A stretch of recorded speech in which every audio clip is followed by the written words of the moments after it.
the state would say that this is not hearsay. We're not offering lines, page 387, lines 6 through 12 for the truth of the matter asserted.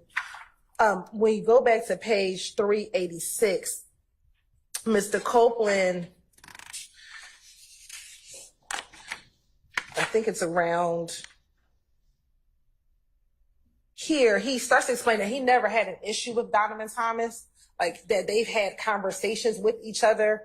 And some of the subject of that conversation was Mr. Copeland's relationship with Mr. Thomas's brother, Kelvin Watts. So when you get to page 387, lines 6 through 12, he's telling them about a conversation that he had had with Mr. Thomas prior to his death. Now, whether or not Mr. Thomas said, I'm going to go holler at them, or whether or not Mr. Thomas did go holler at Kelvin, is not what we're offering it for. It's solely being offered for the fact that they engaged in conversation that was amicable prior to his death.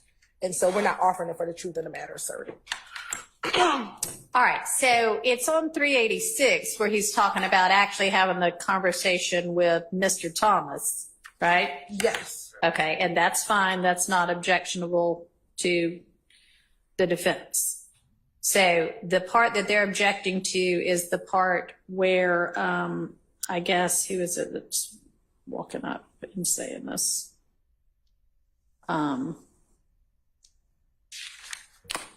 Shannon, right? No, so when we go to 6 through 8, yeah, he's saying that Shannon was right there in the presence when the conversation was happening. And it's Shannon who says, if I'm understanding it right, man, what's up with you and Kel, right? No, it's Donovan Thomas. Oh, and he was like, and he's referring to is Donovan Thomas. So, and I agree with her. Okay, all right. Okay, and so you're not offering it for the truth. You're offering it for the fact that Kenneth Copeland and Donovan Thomas are cool with each other. Yes. All right.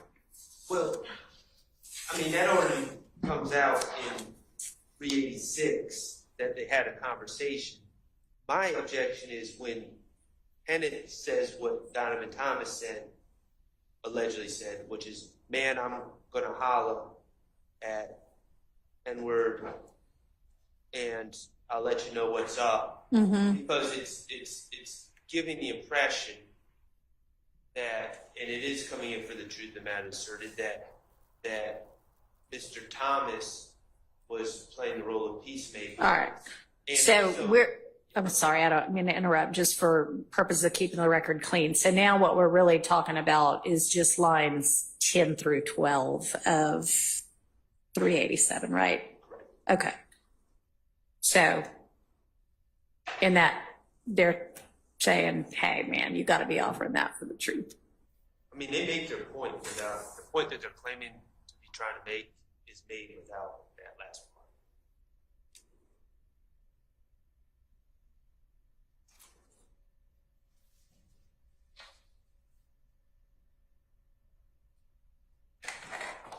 But I think that gives context when you continue to go further down that page. And when he says, that's what Nut said. And then Kenneth says, yeah. So when me and Kel seen each other, I believe he says, when me and Kel seen each other at the skating ring, Kel was like, well, he wanted to see what Thug got to say. So I called Kel on FaceTime. Okay. But give us some more history.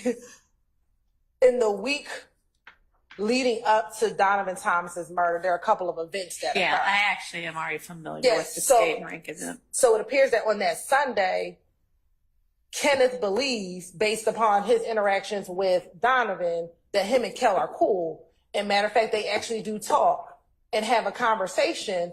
And then the next day is when Kenneth Copeland gets beat up at the skating rink. So all this is in context of what is happening or developing those days leading up to Donovan Thomas's death. So I think it puts the second part of the truth. Right. I was about to say, so now you're conceding it is being offered for the truth.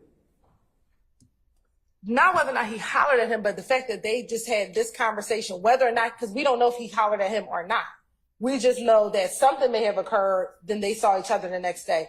Donovan might not have ever talked to his brother that day before. We don't know. We're not saying. He definitely went and spoke to Mr. Kelvin Watts once he left that meeting. We don't know. We're not offering to say he did talk to him. We don't know. What we know is the results, whatever that conversation was, there was an amicable meeting between Kelvin and Mr. Thomas that Sunday Even to the before. extent of the discussions about his own brother, it was amicable. Correct. And Whatever. Okay. But not for the truth of whether he's actually going to holler at him. Right. All right. Well, that seems like it's then not offered for the truth. So, all right, that can come in. All right, let's take a lunch break.